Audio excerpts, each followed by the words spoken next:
بسم اللہ الرحمن الرحیم۔ السلام علیکم۔ تعمیر کعبہ حضرت ابراہیم علیہ السلام۔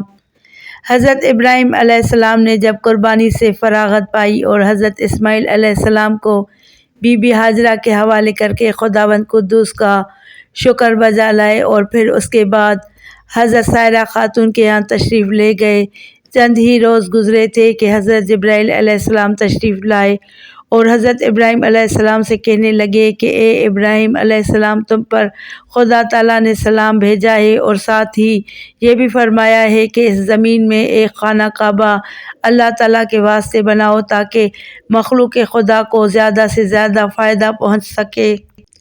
یہ بات حضرت جبرائیل علیہ السلام کی سن کر عرض کرنے لگے کہ یہ خانہ کعبہ کہاں بناؤں؟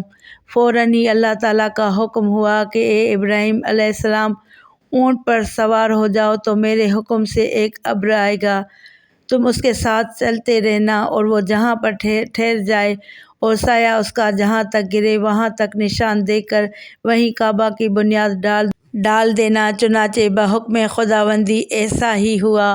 اور ایک روایت میں یہ بھی آیا ہے کہ ایک سانپ نے آ کر چاروں طرف حلقہ کیا، اسی انداز سے جو حلقے کا نشان تھا بیت اللہ کی بنیاد ڈالی گئی۔ اور ایک دوسری روایت میں یہ بھی آیا ہے کہ حضرت جبرائیل علیہ السلام نے جہاں تک بتا دیا وہاں تک بنا لیا، اللہ تعالیٰ کے فرمان کے مطابق۔ ترجمہ: اور جب ٹھیک کر دیا ہم نے ابراہیم کا ٹھکانہ، اس گھر کا شریک نہ کر میرے ساتھ کسی کو، اور پاک رکھ میرے گھر کو طواف کرنے والوں اور کھڑے رہنے والوں اور رکوع و سجود کرنے والوں کے واسطے، کیونکہ اور دیگر سابقہ امتوں میں رکوع نہ تھا۔ خاص صفت اسی امت کو عنایت فرمائی گئی اور یہ بھی ابراہیم علیہ السلام کو بتایا گیا کہ آئندہ آنے والی نسلیں اس گھر کو آباد کریں گی۔ جب اطمینان کامل ہو گیا تو حضرت ابراہیم علیہ السلام نے بارگاہ رب العزت میں عرض کی کہ خداوند قدوس کے واسطے پتھر کہاں سے لاؤں تاکہ اس خانہ کعبہ کی تعمیر شروع کی جائے اور تیرے حکم کی فرما برداری کر سکوں۔ اللہ تعالیٰ کی جانب سے حکم ہوا کہ اے ابراہیم علیہ السلام، جس پتھر کو تم کو ضرورت محسوس ہو رہی ہے وہ پتھر تم کو 5 پہاڑوں سے مل سکیں گے، یعنی کوہ لبنان اور حرا، ابو القبیع اور کوہ صفا و مروہ۔ ان 5 پہاڑوں سے حضرت جبرائیل علیہ السلام پتھر لاتے تھے اور حضرت ابراہیم علیہ السلام خانہ کعبہ بناتے جاتے تھے، اور اس کے تعمیری کاموں میں حضرت اسماعیل علیہ السلام بھی مدد کرتے تھے۔ خداوند قدوس کا حکم ہوا کہ اے ابراہیم علیہ السلام، سب سے پہلے پتھر مسجد کی محراب میں رکھو۔ چنانچہ آپ نے بموجب فرمان الہی پہلا پتھر اسی جگہ پر رکھا جہاں حکم دیا گیا تھا، یعنی محراب مسجد میں نصب کیا۔ اور دیکھتے کیا ہیں کہ اس پتھر پر نام محمد رسول اللہ صلی اللہ علیہ وسلم کا لکھا ہوا ہے۔ پھر اس کے بعد ایک پتھر داہنی طرف کعبہ کے رکھا تو اس میں نام ابو بکر صدیق رضی اللہ تعالیٰ عنہ کا لکھا تھا، اور ایک پتھر بائیں طرف رکھا تو اس پتھر پر نام حضرت عمر بن خطاب کا ظاہر ہوا۔ اسی طرح اور 2 پتھر لگائے، ان دونوں پتھروں پر حضرت عثمان غنی رضی اللہ تعالیٰ عنہ اور حضرت علی کرم اللہ تعالیٰ وجہ الکریم کے نام ظاہر ہوئے۔ غرض مطلب یہ کہ جب تک کوئی ان 5 حضرات سے سچی محبت نہ کرے گا، اس کی نہ نماز قبول ہوگی اور نہ حج قبول ہوگا اور نہ کوئی عبادت خدا کے دربار میں قبول ہوگی۔ بیت اللہ تیار ہونے کے بعد حضرت ابراہیم علیہ السلام نے اللہ تعالیٰ سے مندرجہ ذیل دعا کی۔ ترجمہ: اور جب اٹھانے لگے ابراہیم علیہ السلام اور اسماعیل علیہ السلام بنیادیں اس گھر کی، تب کہنے لگے رب قبول کر، تو ہی اصل سننے والا اور جاننے والا ہے، اور کہا جیسا کہ حق تعالیٰ نے فرمایا ہے۔ ترجمہ: اور جب کہا ابراہیم علیہ السلام نے اپنے رب کے اس شہر کو امن و امان والا بنا اور روزی دے اس کے لوگوں کو میووں سے جو کوئی ان میں سے یقین لائے اللہ تعالیٰ پر اور پچھلے دن پر جو آنے والا یقیناً ہے۔ پھر فرمایا اللہ تعالیٰ نے ترجمہ: فرمایا اور جو کوئی منکر ہے اس کو بھی فائدہ دوں گا تھوڑے دنوں، پھر اس کو قید کر کے بلاؤں گا برائے عذاب دوزخ کے، اور نہایت ہی بری جگہ ہے۔ پس حضرت ابراہیم علیہ السلام خدا کا شکر بجا لائے کہ ہم لوگوں نے اپنے ہاتھوں سے بیت اللہ بنایا۔ اس کے بعد جبرائیل علیہ السلام نے آ کر فرمایا، اے ابراہیم، خدا تعالیٰ نے تم کو سلام کہا ہے اور فرمایا ہے کہ تم لوگوں نے بڑی محنت سے یہ گھر خدا کا بنایا۔ ہمارے نزدیک اس محنت کی بہت ہی زیادہ قدر و منزلت ہے۔ حضرت ابراہیم علیہ السلام نے خداوند قدوس سے عرض کیا کہ یا الہی، تو نے فرمایا ہے کہ بھوکے پیاسے کو کھانا کھلانا پلانا اور ننگے کو کپڑا پہنانا نزدیک میرے ایسا بڑا درجہ رکھتا ہے جیسا کہ اس گھر کا مرتبہ ہے، اور 1000 رکعت نماز ہر رکن پر تو نے اس کی ادا کی۔ پھر ارشاد فرمایا، اے ابراہیم، تم لوگوں کو اس گھر کی طرف بلانے کی دعوت دو۔ ترجمہ: اور اعلان کر دو لوگوں میں حج کے واسطے کہ لوگ اس خانہ کعبہ کے واسطے پیادے اور اگر سواری میسر ہو تو سواری پر، اگرچہ ان کے اونٹ دبلے ہی کیوں نہ ہوں، کیونکہ یہ حکم دوری مسافت کے واسطے ہے۔ بہرحال ہر ممکن طریقے پر اس گھر کی طرف چلے آئیں۔ یہ حکم سن کر حضرت ابراہیم علیہ السلام نے بارگاہ رب العزت میں عرض کی، یا الہی، کہاں تک میری آواز پہنچے گی اور اس آواز کو کون سنے گا؟ حکم ہوا کہ تم بلند آواز سے پکار دو، میں تمہاری آواز کو تمام مخلوقات کے کانوں میں، یہاں تک کہ جو روحیں باپ کے صلب میں اور ماؤں کے رحم میں ہیں، سب کو سنوا دوں گا۔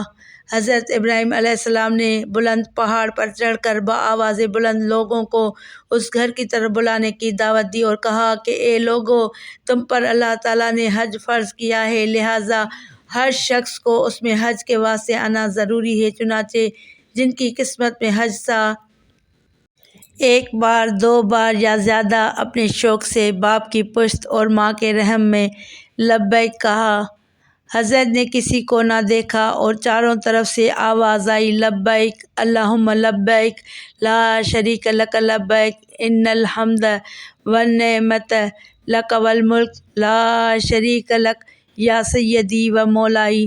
جب حضرت ابراہیم علیہ السلام نے مکے کے میدان میں چاروں طرف سے نظر کی، دیکھا کہ نہ پانی ہے، نہ گھاس ہے اور نہ ہی زراعت، غرض یہ کہ کچھ بھی نہ تھا، تو یہ دیکھ کر حضرت ابراہیم علیہ السلام نے بارگاہ خداوندی میں درخواست کی۔ ترجمہ: یا رب، میں نے بسائی ہے ایک اولاد میدان میں جہاں کھیتی نہیں، تیرے ادب والے گھر کے پاس۔ اے رب، ہم کو قائم رکھ واسطے اپنے نمازوں کے، کیونکہ جو تیرا ہو جاتا ہے اس کا دل تیری طرف ہی جھکتا ہے، اور جو لوگ اس جگہ آباد ہو جائیں تو ان لوگوں کو میووں سے روزی دے تاکہ وہ تیرا شکر زیادہ کریں۔ پھر رفتہ رفتہ مکہ شہر آباد ہو گیا۔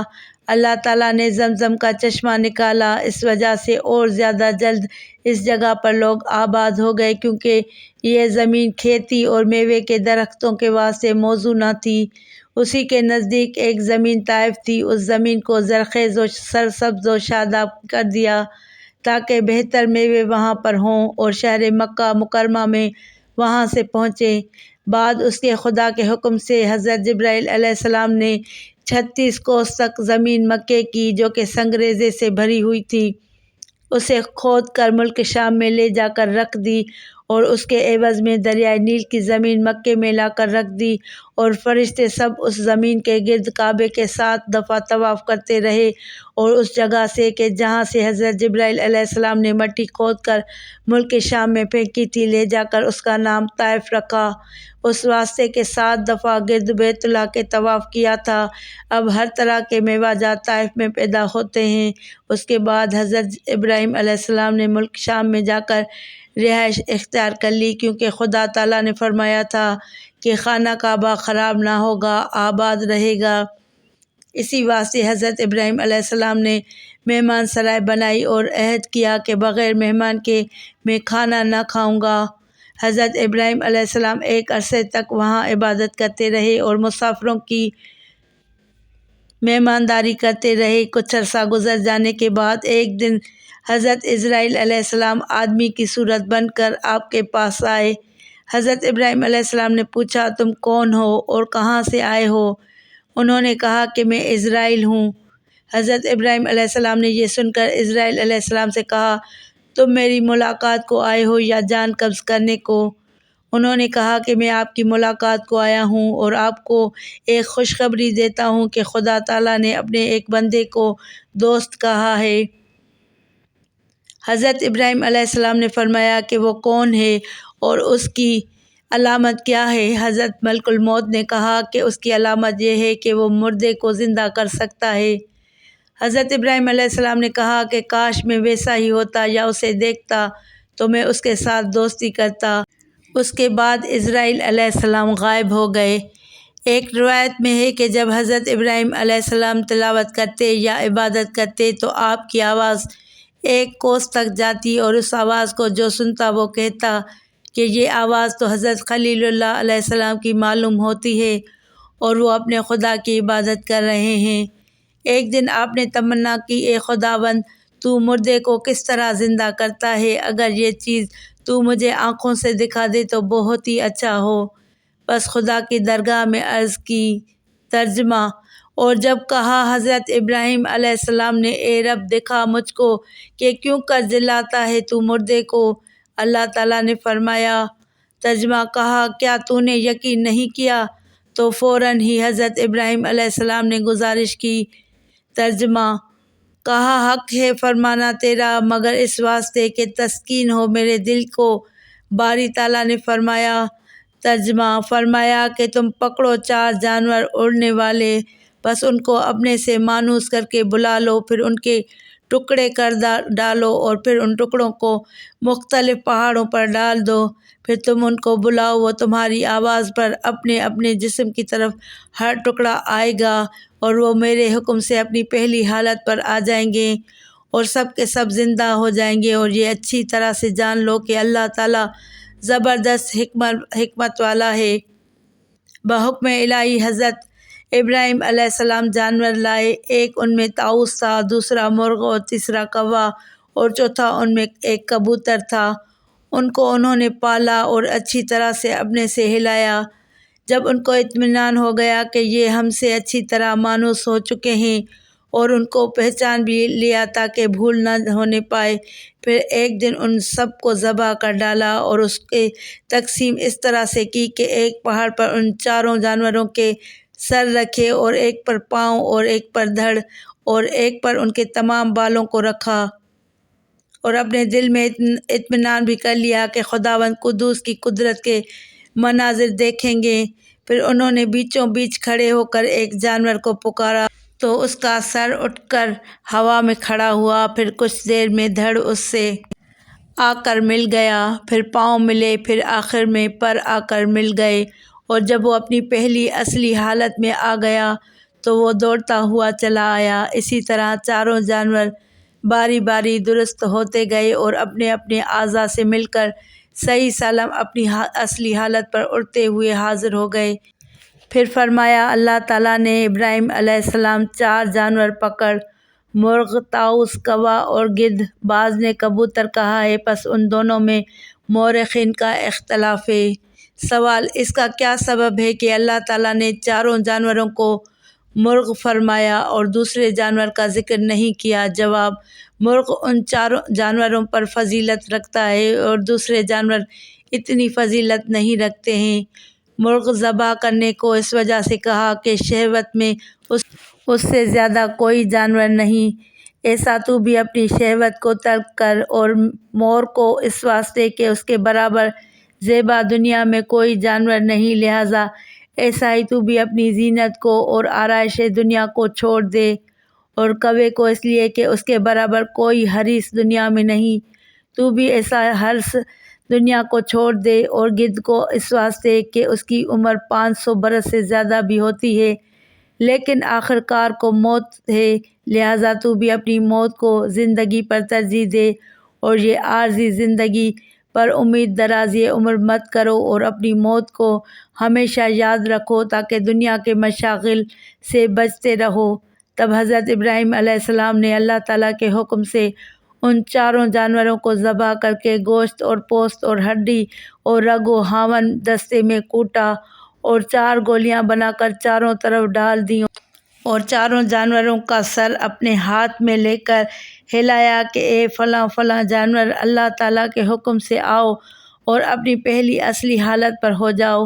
حضرت ابراہیم علیہ السلام کی یہ آواز سن کر وہ گولیاں جو جانوروں کو کوٹ کر ریزہ ریزہ کر دی تھیں وہ اس طرح آ کر مل گئیں کہ کوئی یہ کہہ بھی نہ سکتا تھا کہ ان کو ریزہ ریزہ کر دیا گیا تھا، اور ان کے اعضاء کو کوٹ کر گولیاں بنا دی گئی تھیں۔ چاروں جانوروں کے سر جو حضرت ابراہیم علیہ السلام کے ہاتھ میں تھے اس میں منسلک ہو گئے، یعنی مرغ کے سر میں مرغ کا بدن، اور مور کے سر میں مور کا بدن، اور کوے کے سر میں کوے کا بدن، اور گدھ کے سر میں گدھ کا بدن آ لگا، اور سب کے سب اللہ تعالیٰ کے حکم سے زندہ ہو گئے۔ پھر وہ حضرت ابراہیم علیہ السلام کے ہاتھ سے اڑ گئے، اور یہ طواف کا سلسلہ برابر 7 دن رات جاری رہا۔ پھر اس کے بعد حضرت ابراہیم علیہ السلام کو حکم ہوا کہ اے ابراہیم علیہ السلام، تو نے اسماعیل علیہ السلام کو جیسا کہ خدا تعالیٰ کی راہ میں دیا ہے ویسا ہی اپنی جمی مال و متاع بھی دے، تو میرا بندہ خالص اور مخلص زیادہ ہوگا۔ جیسا کہ اللہ تعالیٰ نے فرمایا۔ ترجمہ: جب کہا اس کو اس کے رب نے حکم بردار ہو، بولا میں حکم بردار ہوں اپنے رب العالمین کا۔ بس یہ حکم سننے کے بعد حضرت ابراہیم علیہ السلام نے اپنا مال و متاع فقیروں کو لٹا دیا، اور حضرت ابراہیم علیہ السلام اب اولاد کی طرف سے مایوس تھے، اور اس وقت حضرت ابراہیم علیہ السلام کی عمر شریف 90 برس کی تھی، اور اس وقت تک حضرت سائرہ خاتون سے کوئی فرزند نہیں ہوا تھا، اس لیے بدگمان ہو کر گائے کے بچڑے کو حضرت سائرہ خاتون کلہ و زریں پہنا کر بجائے فرزند کے اس کی پرورش کرنے لگیں۔ نقل کیا گیا ہے کہ حضرت ابراہیم علیہ السلام نے 7 رات دن تک مسافروں کے لیے کھانا نہیں کھایا تھا، تب اللہ تعالیٰ کے حکم سے 12 شخص جو ان جوان نیک روح مثال غلاموں کے مزین ہو کر حضرت ابراہیم علیہ السلام کے پاس آئے۔ سلام کیا، اس کا جواب حضرت ابراہیم علیہ السلام نے وعلیکم السلام سے دیا، اور یہ خیال کیا کہ سب آدمی ہیں، حالانکہ وہ سب فرشتے تھے۔ ان کے ہاتھ پکڑ کر حضرت ابراہیم علیہ السلام اپنے گھر لے گئے۔ ترجمہ: اور آ چکے ہمارے بھیجے ہوئے ابراہیم علیہ السلام کے پاس خوشخبری لے کر بولے سلام ہو تم پر، اور وہ بولے سلام ہو تم پر۔ پھر دیر نہ کی کہ لے آیا ایک گائے کا بچہ تلا ہوا، اور حضرت ابراہیم علیہ السلام نے فرمایا اے سائرہ، 7 دن بعد آج مہمان عزیز و مکرم آئے ہیں، جو چیز تم عزیز رکھتی ہو ان کے واسطے بھی وہی چیز لے آؤ۔ حضرت سائرہ علیہ السلام بولی کہ اے حضرت، میں اس بچڑے سے زیادہ عزیز کسی چیز کو نہیں رکھتی ہوں، اور اسے بمنزلہ فرزند کے میں نے پالا ہے۔ اگر آپ فرمائیں تو میں اس کی قربانی کر کے اور تل کر آپ کے مہمانوں کے سامنے لا کر رکھا، اور آپ خود بھی ان مہمانوں کے ساتھ سر نیچا کیے باادب کھانے لگے۔ حضرت سائرہ علیہ السلام نے پردے سے دیکھا اور کہنے لگی اے حضرت، آپ تو کھاتے ہیں لیکن آپ کے مہمان نہیں کھاتے ہیں۔ اس وقت حضرت ابراہیم علیہ السلام نے اپنا سر اٹھا کر مہمانوں کی طرف دیکھا کہ مہمان کھاتے نہیں ہیں۔ حضرت ابراہیم علیہ السلام نے اپنے مہمانوں سے پوچھا کہ آپ کیوں نہیں کھاتے؟ ان مہمانوں نے حضرت ابراہیم علیہ السلام کے پوچھنے پر جواب دیا کہ ہم کو اس کی قیمت دیے بغیر کھانا درست نہیں ہے۔ حضرت ابراہیم علیہ السلام نے ان مہمانوں سے کہا کہ اچھا، آپ لوگ اس کی قیمت ادا کر دیجئے۔ مہمانوں نے عرض کی آپ اس کی قیمت کیا چاہتے ہیں؟ تب آپ نے ان مہمانوں سے فرمایا کہ اس کی قیمت تو یہ ہے کہ آپ لوگ سب بسم اللہ الرحمن الرحیم کہہ کر کھانا شروع کر دیں، اس کی قیمت ادا ہو جائے گی، اور جب کھانے سے فارغ ہو جاؤ تو پھر الحمدللہ کہنا، یہی اس کی قیمت ہے۔ حضرت جبرائیل علیہ السلام نے بآواز بلند کہا اے ابراہیم علیہ السلام، اس بات سے خدا تعالیٰ تم سے بہت خوش ہوا اور تمہیں اپنا دوست بنا لیا۔ اتنا کہنے کے بعد بولے کہ آپ قطعاً ترس نہ کیجیے، ہم لوگ اللہ تعالیٰ کے فرشتے ہیں، اور ہم جبرائیل علیہ السلام اور اسرافیل علیہ السلام، دردائل علیہ السلام اور اقوائل علیہ السلام اور کئی دیگر فرشتے شامل ہیں، اور ہم کو اللہ رب العالمین کا حکم ہوا ہے کہ پہلے آپ کے پاس جائیں، کیونکہ آپ نے تہیہ کیا ہوا ہے کہ کھانا مہمان کے ساتھ کھائیں گے ورنہ نہیں کھائیں گے، اور آج تقریباً 7 دن ہوئے کچھ نہیں کھایا اور بطور روزہ دار کے ہیں، اور ہم لوگ محض اسی مقصد کی وجہ سے بصورت انسان بھیجے گئے کہ آپ مہمان نوازی کریں اور ہمارے ساتھ کھانا کھائیں گے تو آپ کا روزہ کھل جائے گا، اور جو بوجہ بھوک اور فاقہ کرنے سے پریشانی لاحق ہوئی ہے جاتی رہے گی۔ اس کے بعد اللہ رب العزت کا ہم کو حکم ہے کہ شہرستان میں حضرت لوط علیہ السلام کے یہاں جائیں، اور وہ بھی پیغمبر مرسل ہیں، ان کو وہاں کی بلا سے نجات دلائیں گے، اور آپ کو ایک بشارت بھی دیتے ہیں کہ آئندہ مستقبل قریب میں آپ کے یہاں ایک فرزند مبارک تولد ہوگا، اور نام اس کا اسحاق، اس کے بیٹے یعقوب ہوں گے۔ اس وقت حضرت سائرہ خاتون کھڑی تھیں، اس بات کے سنتے ہی ہنس پڑیں۔ ترجمہ: اور ان کی عورت کھڑی تھیں اور یہ باتیں سن کر ہنس پڑیں۔ پھر ہم نے خوشخبری دی اس کو اسحاق کی، اور اسحاق علیہ السلام کے پیچھے یعقوب علیہ السلام کی۔ تب حضرت سائرہ بولیں۔ ترجمہ: بولی اے خرابی، کیا میں جنوں گی حالانکہ میں بڑھیا ہوں اور خاوند بھی میرا بوڑھا ہے؟ یہ تو عجیب بات ہے۔ وہ فرشتے بولے، کیا تم کو تعجب کرتی ہو؟ اللہ تعالیٰ کے حکم میں یہ خداوند قدوس کی حکمت اور نہر ہے، اسی کی تمام برکتیں ہیں تم پر اور تمہارے تمام گھر پر۔ کہنے لگے، اے سائرہ خاتون، تم اللہ تعالیٰ کے کارخانہ قدرت میں تعجب مت کرو، اور ہم مزید خوشخبری یہ دیتے ہیں کہ تم کو معلوم ہونا چاہیے کہ اسحاق علیہ السلام کی پشت سے 70,000 پیغمبر اور پیدا ہوں گے۔ یہ سن کر حضرت سائرہ علیہ السلام نے ان فرشتوں سے کہا کہ اس کے کیا آثار ہیں؟ وہ بولے کہ تم کو معلوم نہیں، آج تم خدا کی قدرت کا ادنا کرشمہ بھی دیکھ لو۔ کہنے لگے، یہ ہڈیاں بچڑے کی جو کہ بڑے طباق میں رکھی ہیں، تم اس کی طرف منہ کر کے کہو۔ ترجمہ: اسی وقت یہ بچڑا جی اٹھے گا اور دوڑتا ہوا اپنی ماں کے پاس جا کر دودھ پینے لگے گا۔ اور دوسری علامت یہ ہے کہ ایک شاخ درختی سوکھی نیم سوختہ حضرت ابراہیم علیہ السلام کے گھر میں تھی۔